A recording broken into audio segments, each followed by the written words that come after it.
பூரண மதுவிலக்கு என மதுவிலக்கு பிரச்சாரத்தை கையில் எடுத்து திமுக உள்ளிட்ட அத்தனை எதிர்க்கட்சிகளும் அரசியல் செய்து வந்த நிலையில் 500 டாஸ்மாக் கடைகளை மூடி அதனை சாத்தியப்படுத்தி காட்டியது புரட்சித் தலைவி அம்மாவின் அரசு.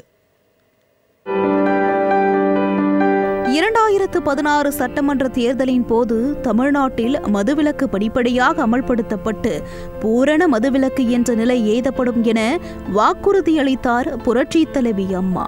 அதன்படி மக்களின் ஏகோபித்த ஆதரவுடன் சட்டமன்ற தேர்தலில் வெற்றி பெற்று முதலமைச்சர் ஆனார். தமிழ்நாட்டின் முதலமைச்சராக 6வது முறையாக 2016ஆம் ஆண்டு மே மாதம் 23ஆம் தேதி பதவியேற்றுக் கொண்ட புரட்சித் தலைவி அம்மா சென்னை புனித ஜார்ஜ் கோட்டையில் அமைந்துள்ள தலைமை செயலகத்தில் உள்ள முதலமைச்சர் அறைக்கு வருகை தந்து தமது பணியை தொடங்கினார். அன்றே தமிழக மக்களுக்கு அவர் அளித்த வாக்குறுதியை நிறைவேற்றும் வகையில் 500 டாஸ்மாக் சில்லறை மதுபான கடைகளை மூடுவதற்கான உத்தரவில் கையெழுத்திட்டது புரட்சித் தலைவி அம்மாவின் அரசு.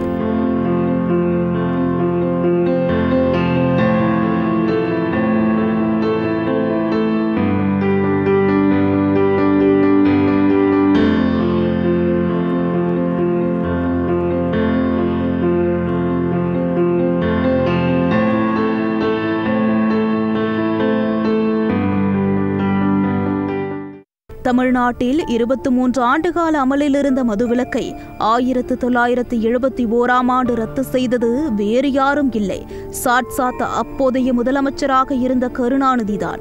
அதற்கு அவர் கூறிய காரணம் தமிழ்நாட்டில் நிதிநிலை சரியில்லை என்பதைதான்.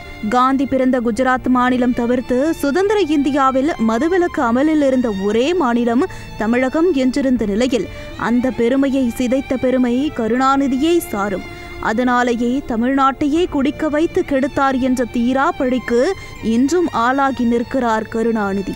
இன்று தமிழகம் போதைப் பொருட்களின் கேந்திரமாக விளங்குவதற்கும் மது, கஞ்சா போன்ற போதைக்கு அடிமையாகி இளைஞர்கள் தங்கள் வாழ்க்கையை தொலைப்பதற்கும் முக்கிய மூல காரணமாக இருப்பது கருணாநிதிதான் என்பதே வரலாறு.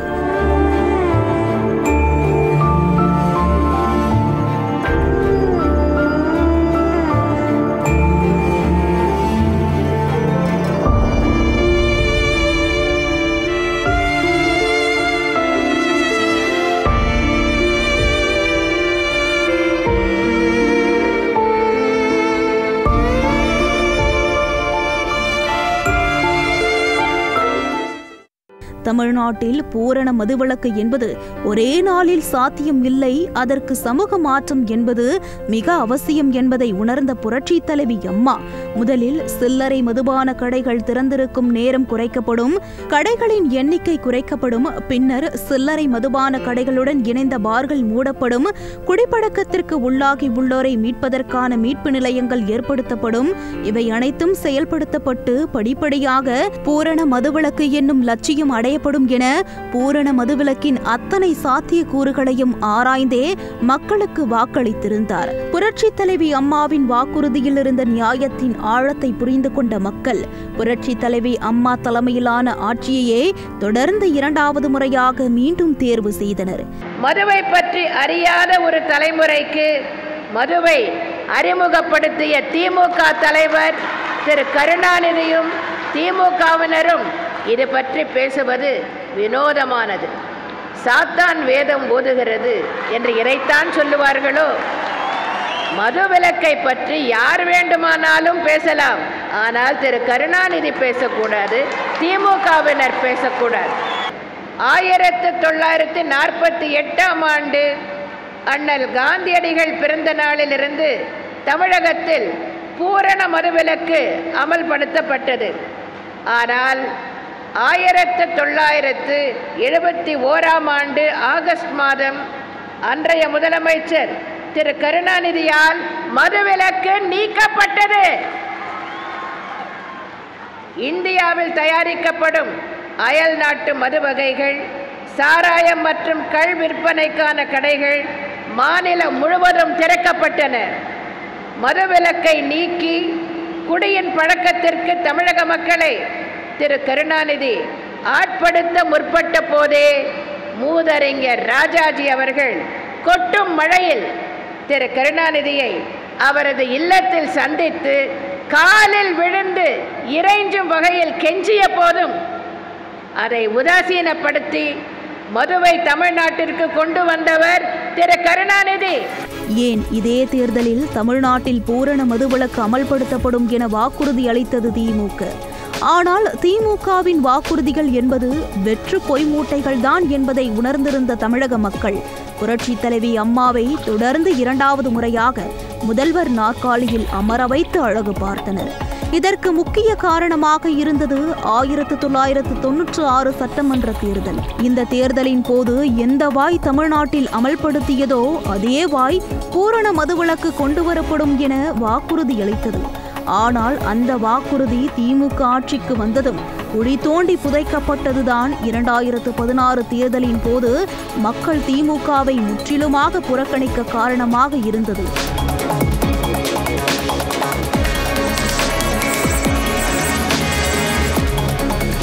அதன்படியே 2016 தேர்தலில் அஇஅதிமுக ஆட்சி அமைந்தவுடன் முதற்கட்டமாக 500 டாஸ்மாக் சில்லறை மதுபான கடைகளை மூடுவதற்கான உத்தரவோடு டாஸ்மாக் சில்லறை விற்பனை மதுபான கடைகள் மற்றும் அவற்றுடன் இணைந்த பார்களுக்கு நேர கட்டுப்பாடுகளை விதித்தது புரட்சி தலைவி அம்மாவின் அரசு. அதுவரை காலை 10 மணி முதல் இரவு 10 மணி வரை என 12 மணி நேரம் இயங்கி வந்த மதுபான கடைகள் மற்றும் அவற்றுடன் இணைந்த பார்கள் இனி காலை 12 மணியிலிருந்து இரவு 10 மணி வரை மட்டுமே இயங்கும் என அதிரடி உத்தரவிட்டது புரட்சி தலைவி அம்மாவின் அரசு. அதாவது மக்களின் அத்தியாவசிய அடிப்படை தேவைகளை பூர்த்தி செய்யும் கடைகளுக்கு இணையாக மதுக்கடைகளும் காலை 10 மணிக்கே திறக்கப்பட்டு வந்த நிலையில் புரட்சி தலைவி அம்மாவின் நேர குறைப்பு உத்தரவு மக்களிடையே வரவேற்பை பெற்றது. அதே நேரம் அரசின் உத்தரவால் பணியாளர்கள் பாதிக்கப்படக்கூடாது என்பதிலும் உறுதியாக இருந்தது புரட்சி தலைவி அம்மாவின் அரசு. மூடப்பட்ட 500 டாஸ்மாக் கடைகளில் பணிபுரிந்து வந்த கண்காணிப்பாளர்கள், விற்பனையாளர்கள், உதவி விற்பனையாளர்கள் ஆகியோர் அவர்கள் பணிபுரியும் மாவட்டத்துக்குள்ளேயே வேறு கடைகளின் காலி பணியிடங்களில் பணிமூப்பு அடிப்படையில் நியமனம் செய்யப்படவும் உத்தரவிட்டது. ஆனால் இன்று திமுக ஆட்சியில் டாஸ்மாகில் நடக்கும் கொள்ளையை அமலாக்கத்துறை புட்டு வைத்தது ஊரறிந்த ஒன்று.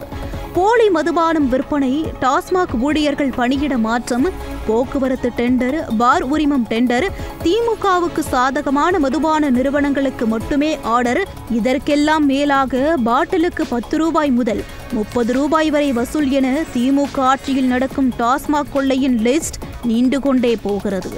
கிட்டத்தட்ட 1000 கோடியை தாண்டிய டாஸ்மாக் ஊழல் கரூரில் உள்ள செந்தில் பாலாஜியின் வீடு வரை நீளும் என எதிர்பார்க்கப்பட்ட நிலையில் அது சித்தரஞ்சம் சாலையில் உள்ள விளம்பர முதல்வரின் வீடு வரை நீண்டது அரசியல் களத்தை அனலடிக்கச் செய்தது. இதனையடுத்து அந்த அனலை தணிக்க விளம்பர முதல்வர் வெள்ளைக்கொடி ஏந்தி டெல்லிக்கே சென்ற கதையெல்லாம் மக்கள் நன்கு அறிந்ததே.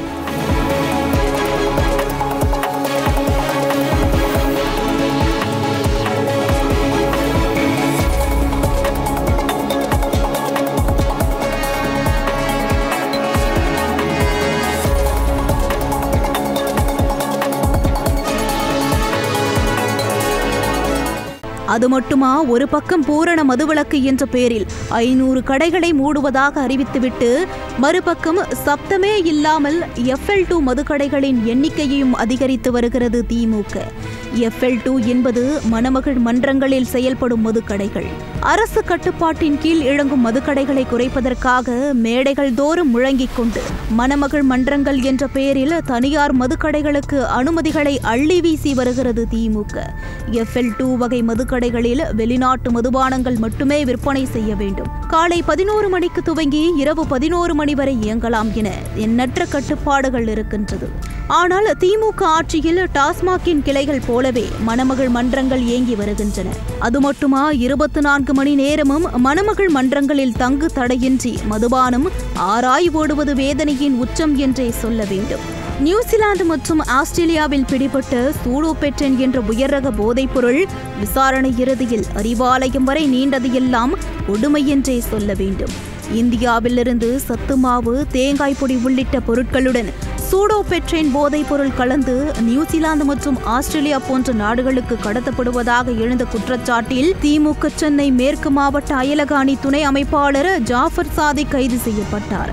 சர்வதேச போதைப் பொருள் கடத்தல் கும்பலின் தலைவரான ஜாஃபர் சாதிக்கை அயலகாணி துணை அமைப்பாளராக பதவி கொடுத்து திமுக அழகு பார்த்ததிலிருந்தே திமுகவுக்கும் தமிழகத்தில் புரையோடி கொண்டிருக்கும் போதை கலாச்சாரத்துக்குமான நெருங்கிய தொடர்பு தெரிகிறது.